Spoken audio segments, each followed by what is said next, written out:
ini. Ya Tuhan, sebentar lagi kami akan mulai kegiatan kami hari ini. Semoga apa yang diberi oleh guru kami dapat memahami dengan baik. Namun kami puji indah pada setelah masa. Amin. Ya, terima kasih. Silakan duduk kembali. Kita cek kehadiran dulu ya. Ya, Nanti kalau namanya Ibu sebutkan, cukup menjawab hadir ya. ya Bu.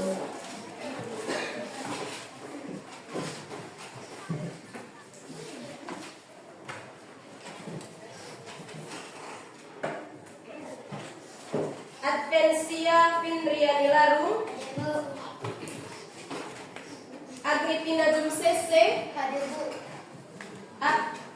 Alprio Fojan, Hadir Bu. Angelina Keila Darci, Hadir Bu. Aprilia Intan, Hadir Bu. Catherine Apriliani Juten, Hadir Bu. Diva Septiani, Hadir Bu. Emerlinda Ivana, Hadir. Valentino Ojil, Hadir Bu. Filipus Neri, Hadir Bu. Gregorius Satria Maga, Hadir Bu. Imelda Aini Garu. Hadir Bu. Baik, selamat pagi semua. Pagi, Bu. Bagaimana kabarnya hari ini? Luar biasa. Ya, luar biasa ya. Bagaimana, sudah siap untuk mengikuti kegiatan pembelajaran kita hari ini? Siap. Oke ya. Kalau begitu, kali ini Ibu ingin menunjukkan terkait dengan tujuan pembelajaran kita hari ini, yaitu yang pertama, peserta didik mampu menjelaskan terkait dengan status dan peran sosial. Status dan peran ya, sosial. Yang berikut, peserta didik mampu menjelaskan terkait dengan stratifikasi dan diferensiasi sosial. Stratifikasi dan diferensiasi sosial. Jadi ini tujuan pembelajaran yang akan kita bahas setelah ini. Terlebih dahulu ya, Ibu ingin menegaskan kembali terkait dengan kesepakatan kelas yang sudah kita sepakati bersama ya. Tentunya semuanya itu kalian masih ingat? Masih ya, harus ya, karena agar proses kegiatan belajar kita berlangsung dengan baik ya, tentunya kalian semua harus mengikuti segala bentuk aturan yang sudah disepakati bersama-sama. Jadi Ibu bacakan beberapa ya di sini. Yang pertama, ya, harus menjaga kebersihan dan keindahan kelas. Bisa ini? Bisa ya. Terus selama proses pembelajaran berlangsung harus menunjukkan sikap yang ceria, ya, aktif dalam mengikuti seluruh rangkaian kegiatan belajar mengajar di kelas, ya. Yang berikut, menghargai dan menghormati sesama teman. Bisa ini toh? Bisa ya. Lalu meminta izin ke guru ketika ingin meninggalkan kelasnya. Ya, ingat harus meminta izin. Mungkin ada yang ke belakang, harus bisa meminta izin. Tidak membawa HP ya, atau menggunakan HP selama pembelajaran sedang berlangsung. Bagaimana? Siap? Siap. Oke ya. Kalau begitu, sekarang biar semuanya rileks ya, biar semuanya semangat. Ibu minta semuanya untuk berdiri dulu. Dari di sini anak-anak, Ibu punya game sederhana ya. Namanya tepuk semangat. Namanya tepuk semangat. Jadi ada arah apa-apanya. Ketika nanti Ibu menyebutkan ya, tepuk semangat 1, berarti kalian menepuknya 2 kali. Kita mulai. Tepuk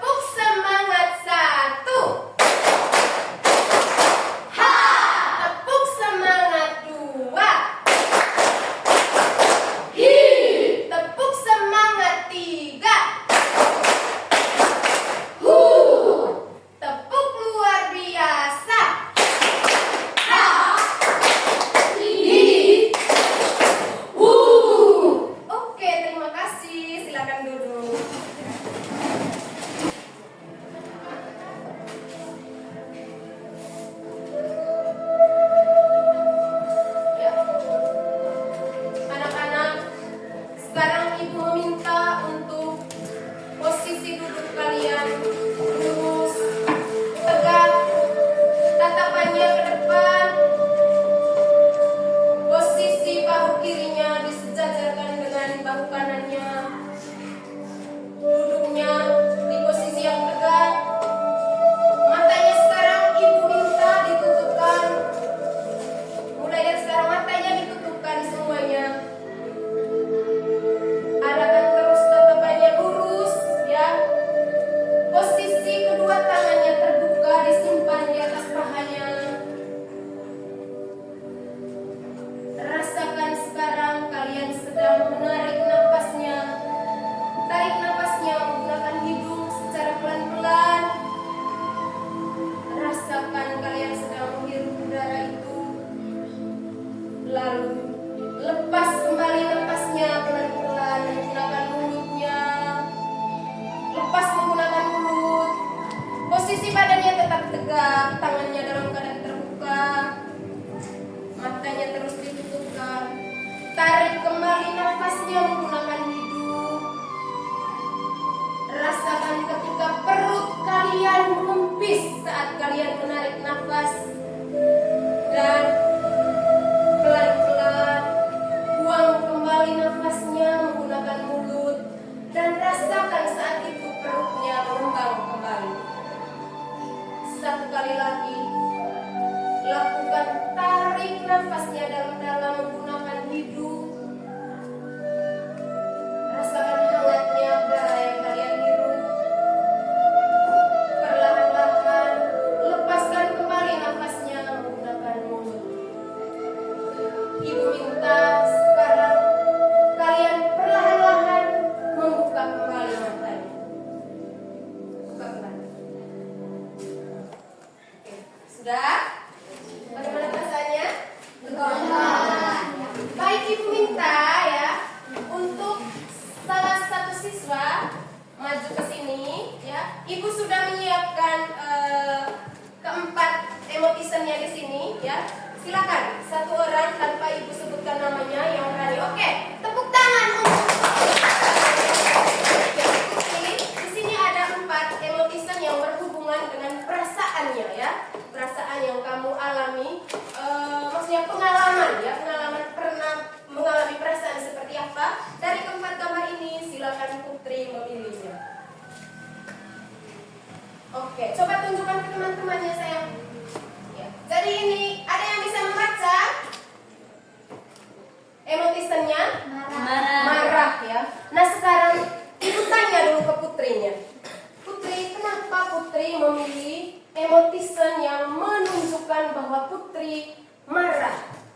Yang jelas suaranya yang keras saya. Karena saya pernah merasakan marah. Pernah merasa marah? Iya, alasannya karena Dibully sama teman. Oh, karena pernah dibully sama teman? Pernah. Ya, yang sabar ya. Jadi tindakan dibully ini memang sangat-sangat menyakitkan. Makanya si Putri ya mengambil gambar ini, dia pernah merasa marah katanya. Oke Putri, sekarang ibu minta kamu kembali ke tempat duduknya. Terima kasih. Tetap semangat ya. Baik.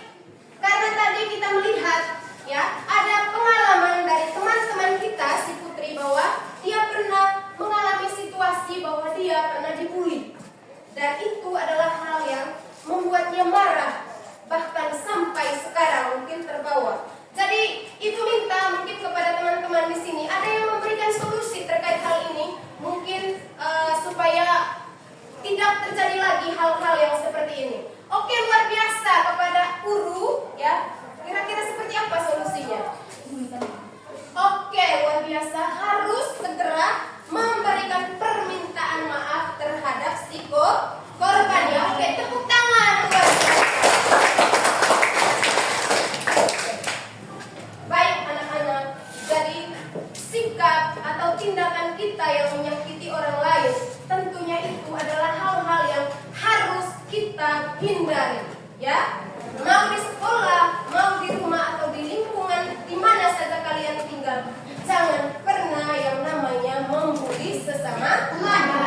Bisa ya? Bisa. Ya, tepuk tangan dulu untuk semangat.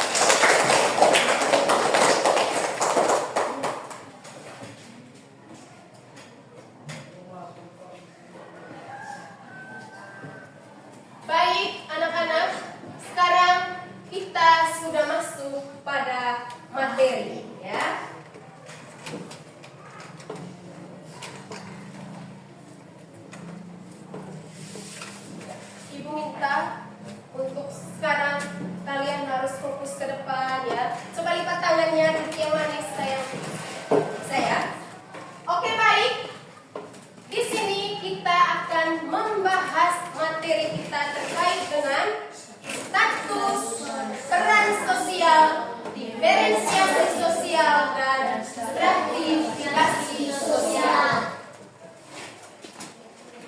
Ya, kita masuk pada yang pertama, status sosial dan peran sosial.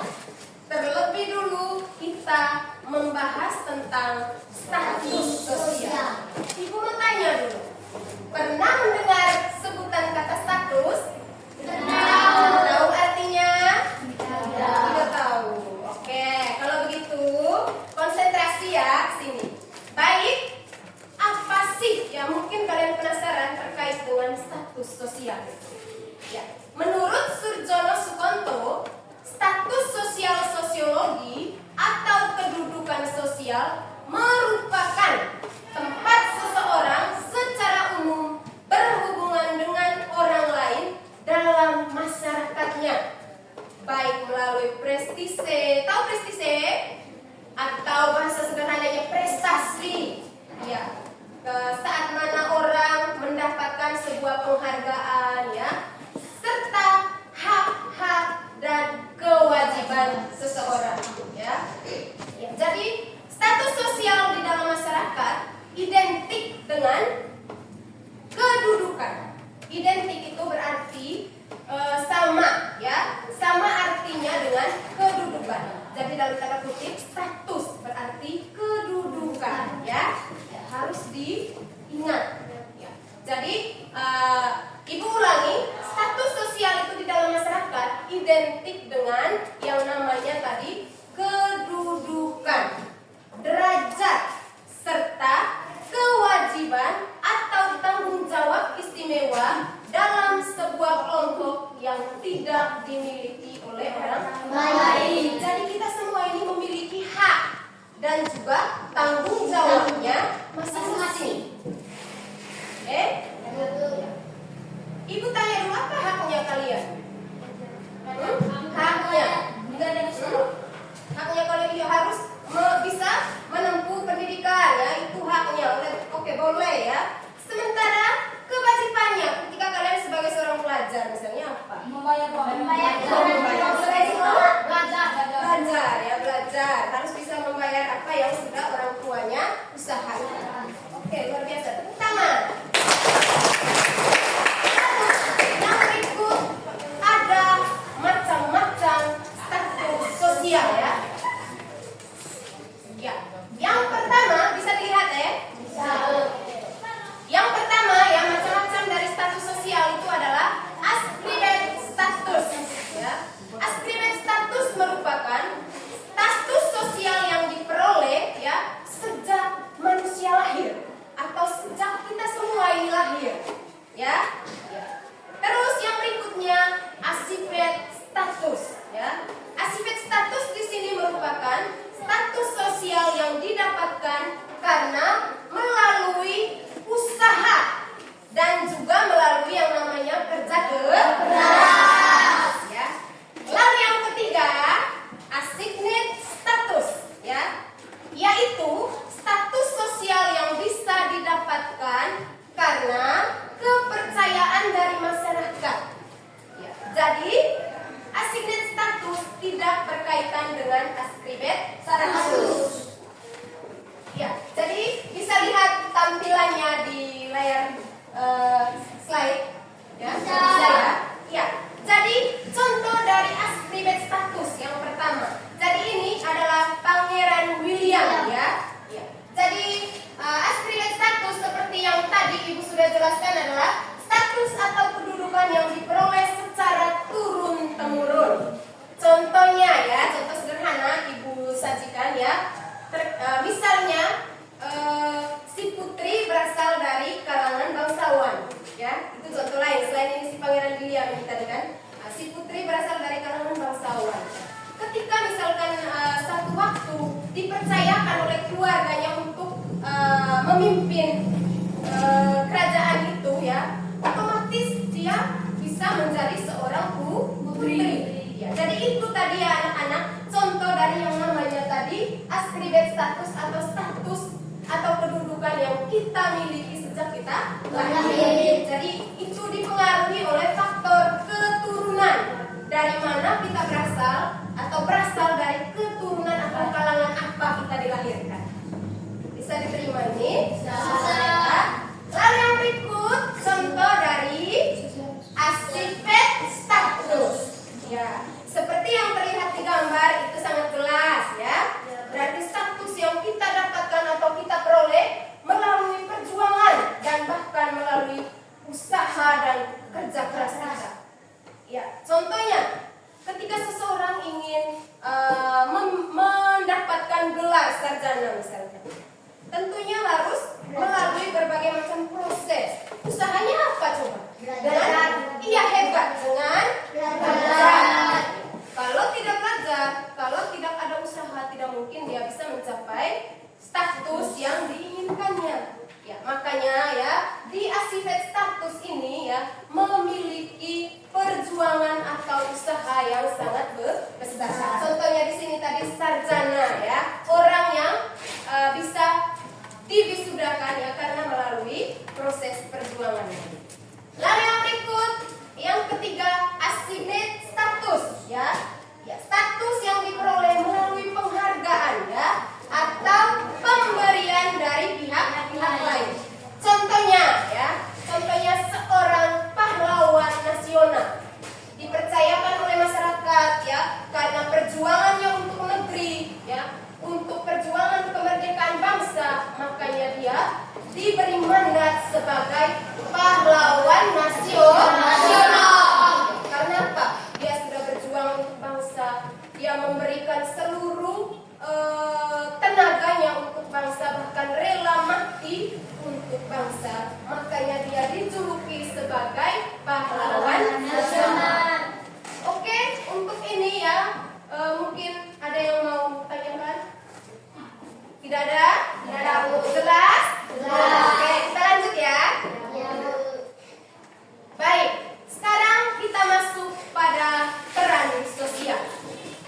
Secara keseluruhan, peran sosial adalah suatu tingkah laku yang diharapkan dari orang lain yang memiliki kedudukan atau status. Jadi anak-anak, antara status dan juga peran adalah kedua hal yang tidak bisa terpisahkan. Ingat ya, tidak bisa terpisahkan. Ya, jadi ibu ulangi, peran sosial adalah suatu tingkah laku yang diharapkan dari orang yang memiliki kedudukan. Kalau sudah bicara suatu tingkah laku berarti mengarahkan kita bagaimana cara kita bertingkah laku. Ya. Di sini ibu sudah tampilkan gambarnya.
Baik, perkenalkan nama saya Adrina Jumsese, biasa dipanggil Putri.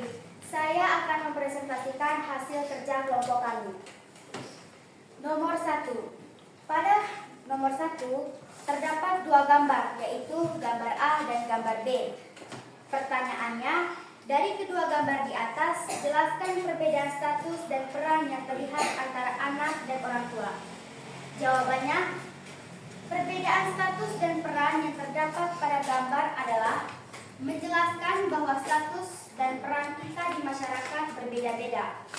Sebagai seorang anak misalnya, di rumah harus bisa mematuhi perintah orang tua. Sebagai orang tua, tentunya harus dapat memenuhi kebutuhan anak dan keluarganya. Sementara itu, terlepas dari statusnya seorang anak, juga memiliki peran. Contohnya, ketika berada di sekolah harus lebih disiplin. Sebaliknya, sebagai orang tua tentunya memiliki peran. Contohnya, sebagai seorang kepala sekolah yang harus mampu menghargai setiap situasi di sekolahnya. Itu adalah jawaban terkait dengan pertanyaan nomor 1. Kita langsung saja ke nomor 2. Saya akan bacakan pertanyaannya. Dari gambar di atas, merupakan contoh dari status sosial yang bersifat. Jawabannya, status sosial yang bersifat aspek status atau status yang didapatkan karena usaha dan kerja keras. Itu adalah jawaban nomor 2. Kita langsung saja ke nomor 3. Saya akan bacakan pertanyaannya. Jelaskan pendapat kalian berdasarkan gambar yang ditampilkan jika dikaitkan dengan materi yang sudah dipelajari. Jawabannya, gambar yang ditampilkan adalah contoh dari diferensiasi sosial. Kita langsung saja ke nomor 4. Saya akan bacakan pertanyaannya. Salah satu dampak yang muncul akibat dari stratifikasi sosial adalah, jawabannya, dampak yang muncul adalah adanya perbedaan perlakuan antara satu individu dengan individu yang lain. Kita langsung saja ke nomor yang terakhir. Saya akan bacakan pertanyaannya. Bagaimana individu dapat melakukan perpindahan kelas sosial dalam sistem kelas? Jawabannya, melalui akademik. Sampai di sini saja hasil presentasi saya. Mungkin ada pertanyaan dari teman-teman terkait dengan presentasi saya. Ya, tepuk tangan dulu untuk kelompok 1. Mungkin ada yang bertanya? Oke, ada. Terima kasih atas waktu dan kesempatan yang Kita beri tepuk tangan dulu untuk yang memberikan. Terima kasih atas waktu dan kesempatan yang diberikan kepada saya.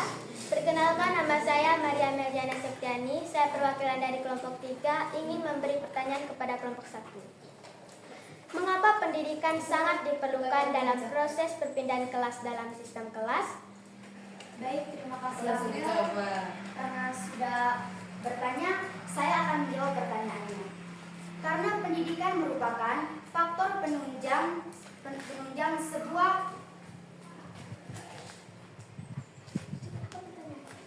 Ulang pertanyaan katanya. Tidak apa-apa. Mengapa pendidikan sangat diperlukan dalam proses perpindahan kelas dalam sistem kelas? Karena pendidikan merupakan faktor penunjang perubahan status atau kedudukan di masyarakat. Itu adalah jawabannya. Terima kasih atas jawaban itu. Oke, kita beri tepuk tangan.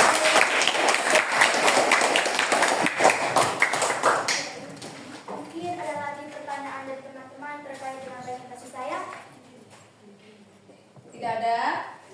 Baik, jika tidak ada pertanyaan dari teman-teman, saya selaku koordinator atau ketua kelompok 1 dengan ini menutup presentasi. Sekian dan terima kasih.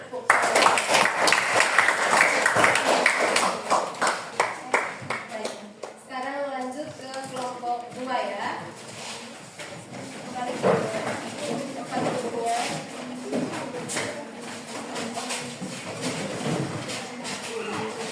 Dengan kertas ini, alasan memilih warna kuning ini terkait dengan materi kita hari ini ya. Alasannya. Paham ya? Paham maksudnya Ibu? Oke, silakan ya. Dicatat dan ketika sudah mencatat, Ibu sudah menyediakan kertas di sini dan kalian menempelkan kertas tersebut di sini ya. Ditulis. Tidak perlu panjang ya, tidak apa-apa, singkat, padat, yang penting jelas maksudnya. Silakan.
hebat ya.